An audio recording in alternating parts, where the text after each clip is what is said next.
देखिए अम्मा जी, रवा चिंता न करी, सब कुछ धीरे धीरे ठीक हो जाए।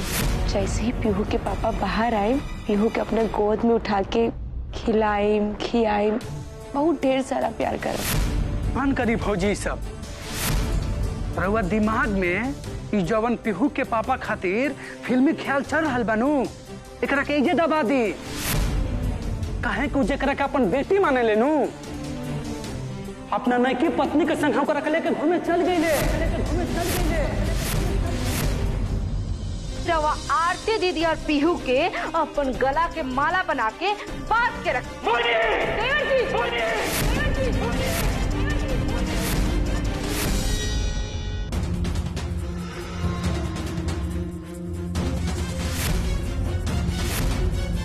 देवर जी, ये का कर रहल बानी रउआ? रउआ तो औरतन सबके बहुत सम्मान करी लानू, तो फिर आज अपन ही पत्नी के ऊपर हाथ कैसे उठा सकत बानी? और देवर जी, रउआ के तो मालूम बा कि घर में पहले से एगो कलह मचल बा, और अगर ऐसे में रउआ दुल्हन के ऊपर हाथ उठाई तो माहौल सुधरे के बजाय और बिगड़ जाई। देवर जी, इंसान तो उहे होला जो सब कुछ समझ बूझ कर अपन काम करे। आरती भाभी, रउआ बिल्कुल ठीक कर रहे बानी, लेकिन एगो बात कही, कतनो भी केहू समझदार होके एक हद के बाद ना सबके समझदारी खत्म हो जाला। सही कहता नहीं रवा। रवा रोक काहे कह लिया? मारी ना, अरे मारी ना। कैसे कि हम तो अब यही चाहते हैं कि राउर मन के जन इच्छा बानू रवा पूरा कर ली। वैसे आरती दीदी, रवा कुछ ना बोले वही ठीक बा। कैसे कि पहली बार नहीं जब हमारे पति देव हमारे ऊपर हाथ उठेला है, और एक पहले भी कारण रवा खुद रह लिया। वैसे भी जब एगो पत्नी के अपन पति के नजर में कोनो अहमियत ना रहल जाला नु, तो पत्नी के साथ ऐसे ही होला।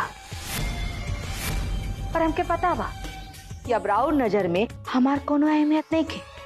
कैसे कि पति देव राउर नजर में जेकर अहमियत बानू, रवा ओकर पीछे पीछे पीछे पीछे पीछे पीछे घूमत रहा था। और हमरा के सब पूछाता कि के कर इशारा में का हो रहा बा। और दीदी रवा से को बात कही का कि रवा ना अपनी सती बने के जो नाटक बानू बंद कर दी। ये राउर खातिर बहुत सही रही। नौटंकी चल रहा था।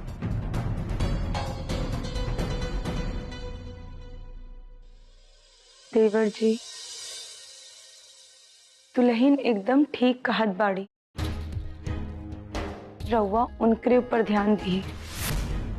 हमरा पीहू के पापा के बीच का हो रहा बा, का ना हो रहा बा, ये सब चक्कर में पड़कर रहुआ अपन घर गृहस्थी मत खराब करी।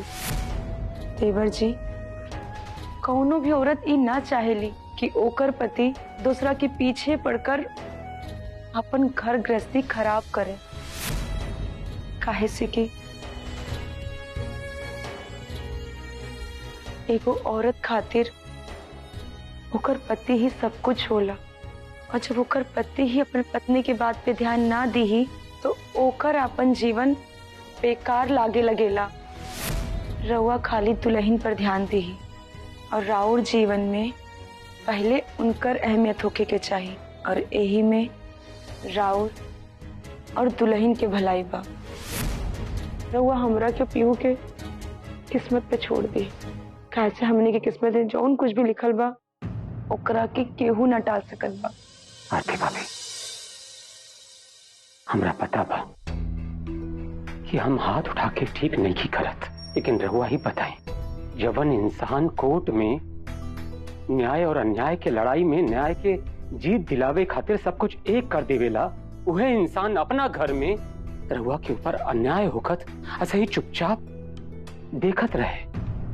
ना आरती भाभी, हम रहुआ ऊपर और पीहू के ऊपर ही सब अन्याय होखत ना देख सके।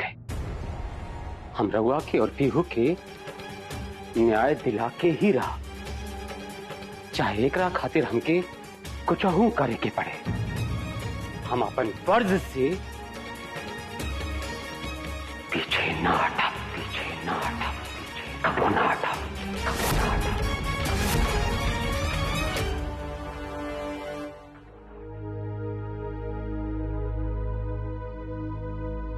हाय किरण, हाय रश्मि, हाय पीहू, हाय पीहू। पहले मैं माय फादर पे स्पीच सुनाती हूँ। मेरे पापा का नाम विजय शंकर पांडे है। वो बहुत ही नेक इंसान है। मेरे पापा मेरी हर बात मानते हैं। स्कूल का मेरा टास्क भी मेरे पापा ही करवाते हैं।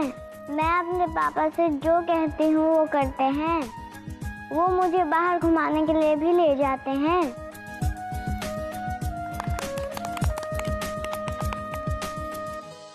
अब मैं सुनाती हूँ। मेरे पापा का नाम है राम श्रृंगार प्रजापति। वो हॉस्पिटल में काम करते हैं। मेरे पापा जब घर में रहते हैं वो मेरे साथ खेलते हैं, मुझे पढ़ाते हैं, मेरा होमवर्क करवाते हैं। वो किसी दूसरे की बात नहीं सुनते, सिर्फ मेरी बात सुनते हैं।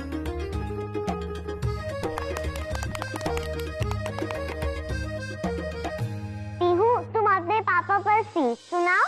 हाँ, सुनाओ अपना स्पीच। तुम्हारे पापा कैसे स्पीच तैयार करवाए हैं? तुम्हारे पापा तो तुम्हें बहुत मानते हैं ना? तुम बोलो अपना स्पीच।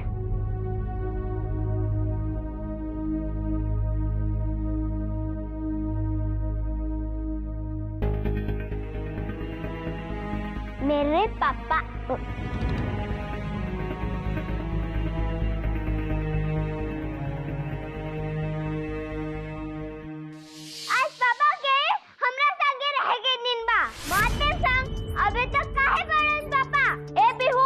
जितनी कोशिश करनी है कर ले। हमने कह दिया ना कि हम दरवाजा नहीं खोलेंगे, मतलब नहीं खोलेंगे।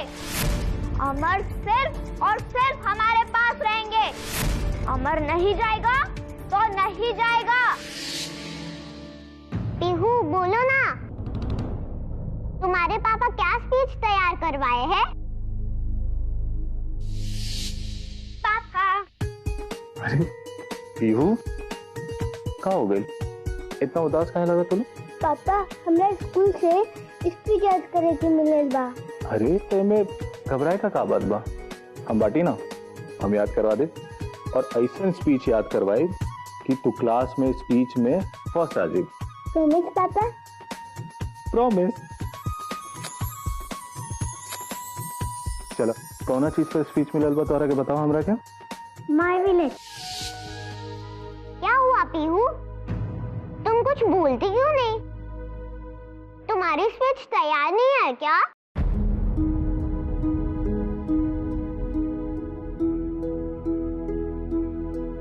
तुम लोग यही रहो, मैं अभी आती हूँ।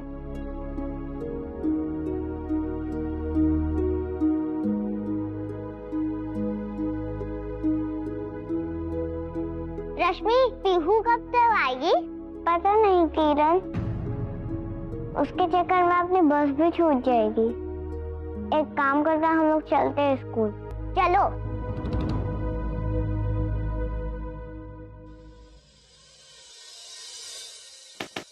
पापा, दरवाजा खोलो ना पापा।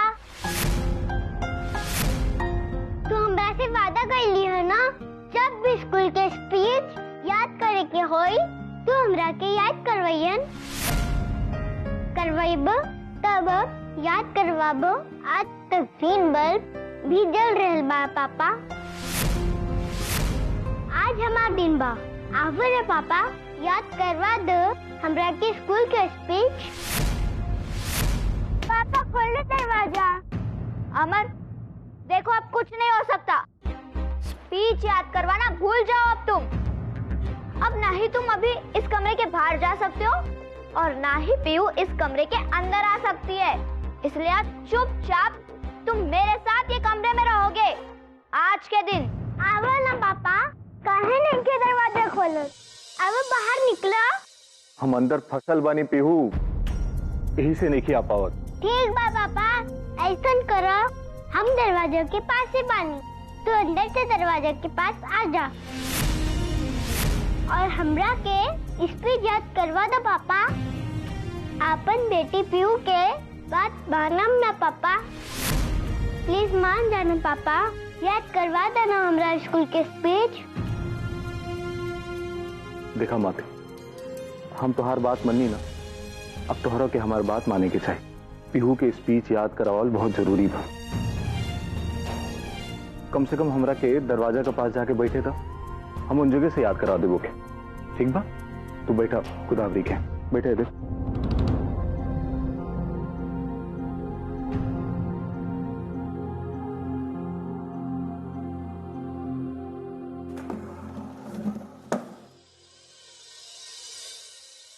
हाँ पीहू बोलो, कौना कौना चीज पर स्पीच तैयार करेगा बतौरा के?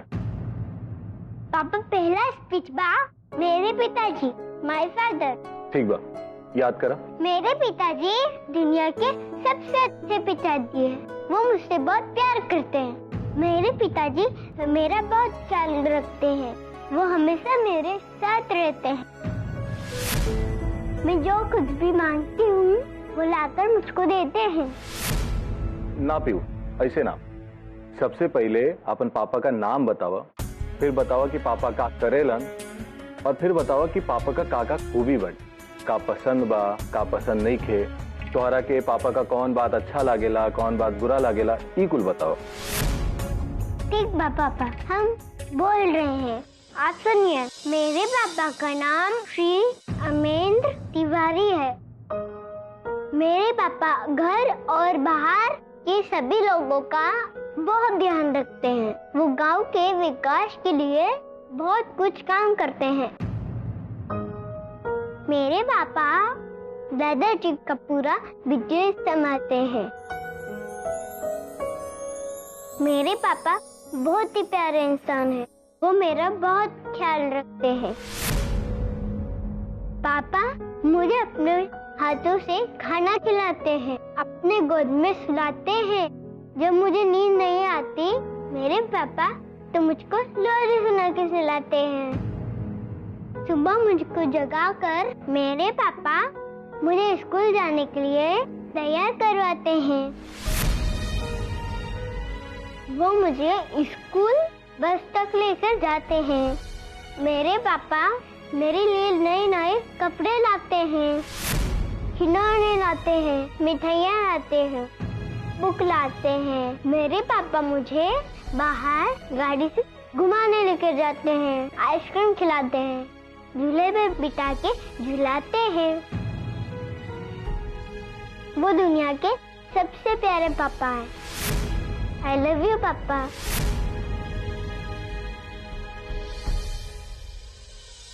हे देवी मैया,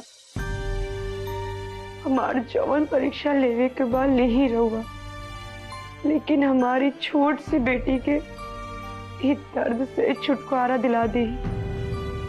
इतना कम उम्र में इतना दर्द तो कोनो यतीम के लड़का भी न सहत हुई है, जितना दर्द एक घर परिवार के बीच रह के हमारी बेटी सहत बाड़ी। मेरे पापा मुझे बहुत प्यार करते हैं। मेरे अमर मुझसे भी प्यार करते हैं, वो सिर्फ तुमसे प्यार नहीं करते। हाँ माते, पर वो तो... तुम चुप रहो अमर, हमें सब पता है वो क्या कहना चाह रही है। हमारे पापा सिर्फ हवन पापा हवन नहीं, वो मेरे भी अमर है। हमारे पापा हमके स्कूल लेके जाइए, लेकिन अब से अमर तुम्हें स्कूल कभी भी नहीं लेकर जाएंगे।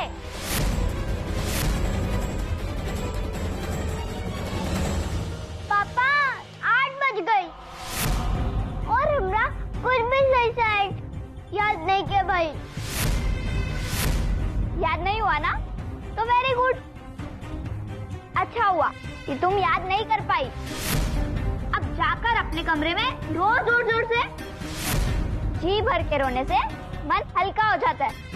पापा आई ना बाहर।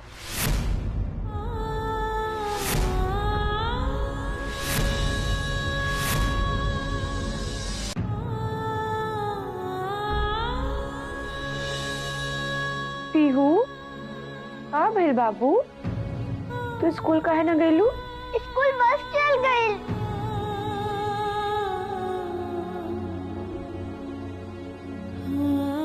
हमरा स्कूल के स्पीच भी याद नहीं के। हम का स्कूल में सुनाए?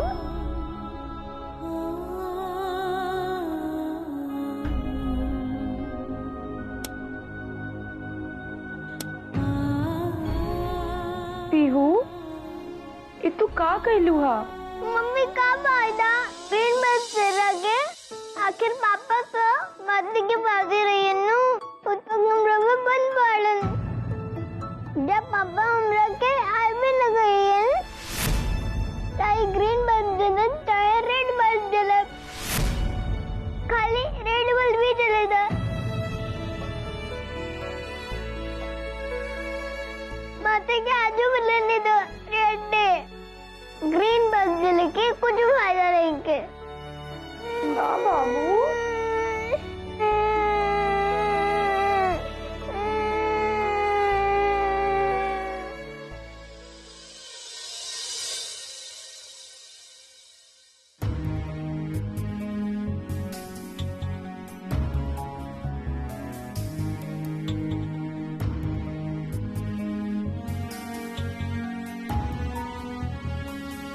कन्या, आज जौन कुछ भी भइल बा ना पीहू के साथ, वो ठीक नहीं है भाई। ये बेचारी जैसन आज रोत रोत सुत गई बिया। आज एकर दिन रहे अपना पापा से मिले के, लेकिन आज के दिन भी ये ना मिल पैलस। अरे आखिर माते अंदर से ताला काहे लगैली? तू अभी फोन करा गोदावरी के और पूछा कहीं ऐसा तो नहीं के कि ए समय उनकर भी सहमति बा। अरे अगर माते अंदर से ताला लगैली तो गोदावरी रोक भी तो सकत रही ना। ना बड़ी अम्मा जी, नईखी दुल्हन ऐसन बिल्कुल नईखी। वो तो खुदे इतना ख्याल रखा ताड़ी कि हम का कही। वो तो हमरा हर चीज में सहयोग देत बाड़ी और बहुत बढ़िया विचार के बाड़ी बड़की अम्मा जी। रुकी, हम फोन लगावत बानी, रवा खुदे सुन ली। रवा के हमार और नईकी दुल्हन के विचार में कौनो फर्क नजर ना आई।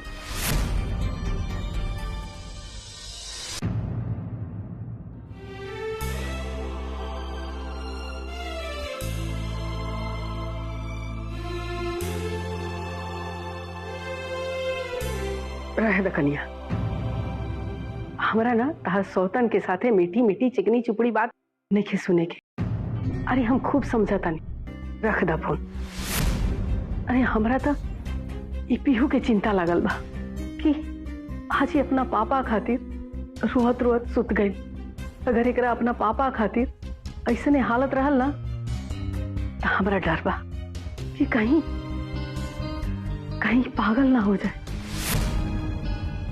देखा कन्या, तहरा ना अपना ऊपर जितना ज्यादती करवावे के बा करवाओ और तू सह भी, लेकिन इन नन्ही से जान पे ना अन्याय मत होके दा। तारा ना एकरा खातिर खड़ा होके के पड़ी, एकर अधिकार खातिर तारा लड़े के पड़ी कन्या। बड़की अम्मा जी, हम बिल्कुल ऐसे ही करब। रवा चिंता न करी और रवा देखब सब कुछ धीरे धीरे ठीक हो जाए। और बड़की अम्मा जी, ऐसा बात तो नहीं खेनू कि पीहू के पापा बाहर आवे के उपाय ना खोजत हुए। रवा देखम जैसे ही पीहू के पापा बाहर आए, पीहू के अपने गोद में उठा के खिलाए खियाए, बहुत ढेर सारा प्यार करब। और बड़की अम्मा जी, ऐसे तो नहीं खेनू कि पीहू के पापा पीहू से प्यार करब छोड़ दे। बंद करी भौजी सब। जोन दिन में वो सपना देख रहा बनी नु, कि सपना देखल बंद कर दी। रउआ दिमाग में ई जवन पीहू के पापा खातिर फिल्मी ख्याल चल रहा बनू, एकरा के इजे दबा दी। काहे को जेकरा के अपन बेटी माने लेनू, अपना नैकी पत्नी के संग हम लेके घूमे चल गई